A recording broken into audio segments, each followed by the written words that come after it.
It is Money Monday, and today we're talking about saving for retirement. Our financial expert, Paul Hood with Hood CPAs, joins us this afternoon. Paul, thanks for being here. Thanks for having me. Yeah, this is the one topic that is so important, but you don't really think about it, especially if you're at the beginning of your career. Retirement seems like it's so far off. Oh, I've got time. Right. But how important is it to be saving for your future? Well, there's studies that show that if you've got an 18-year-old and he starts saving now and saves for 10 years, and you have somebody that's 28 and saves for 30 years but doesn't start till he's 28, the 18-year-old will end up having more money even though he's saved for less time. The concept of compounding, the quicker you get it going, the better. And people don't understand that. They think, well, for one thing, they think retirement, oh my gosh, I'm 25 or whatever. It's, right. You know, who knows, it's 40 years from now. But retirement doesn't take age, it takes money. And so I try to teach my clients, you know what those little yellow minion dudes are, little cartoon dudes? Yeah.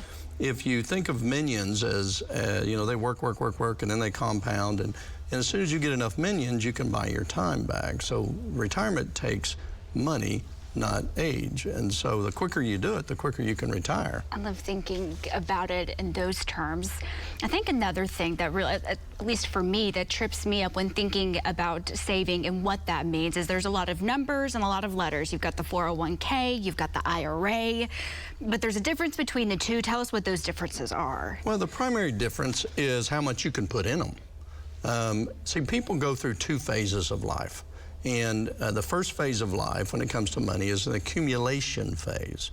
So in an accumulation phase, risk and volatility are your friend. You want to harness risk. So for instance, if I buy a stock and it's for $50 or $100 and 30 days later it's worth $50, that's down 50%. But if I put another $100 in, then I get to buy 2 shares now. So now my cost basis is only about 65. So a concept called dollar cost averaging comes into play to where you've got to put money in every month. And so if your investments are high, yay. If they're low, double yay, because you're buying things on sale. And it's just you set it and forget it and just it just accumulates. Well, and that's the thing. You set it and forget it. When you are making an investment, you're thinking long-term, because when you take a look at the stock market, if you want to get into the weeds a bit, it's long-term gains. It is a gain. It is going to go up. It's not something that you're going to be checking every day, nor should you really. No, you shouldn't, because the average person is irrational when it comes to investing. They sell when the market's going down and buy when it's going up. Completely opposite of what you do. You should get excited when the market's down, when you're in that accumulation phase, because you're buying things on sale. See it as an opportunity, as opposed to getting emotional, and money is an emotional thing. That's just how it is. It is. Is there a target number that you should be saving, or depending on where you are in your career, how old you are, is there a magic number to be putting in, or a magic number that you should hit that would be a good time to go ahead and retire? Well, so on both ends. One, a good target is about 10% minimum.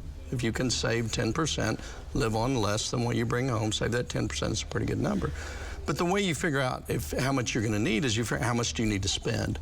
And so if that's $50,000 a year, you divide that by approximately 4%, and that's the number you need to retire. Now, if you need $50,000 a year and you're going to get $20,000 from Social Security, then you take $30,000 divided by 4%, and then you can back into it.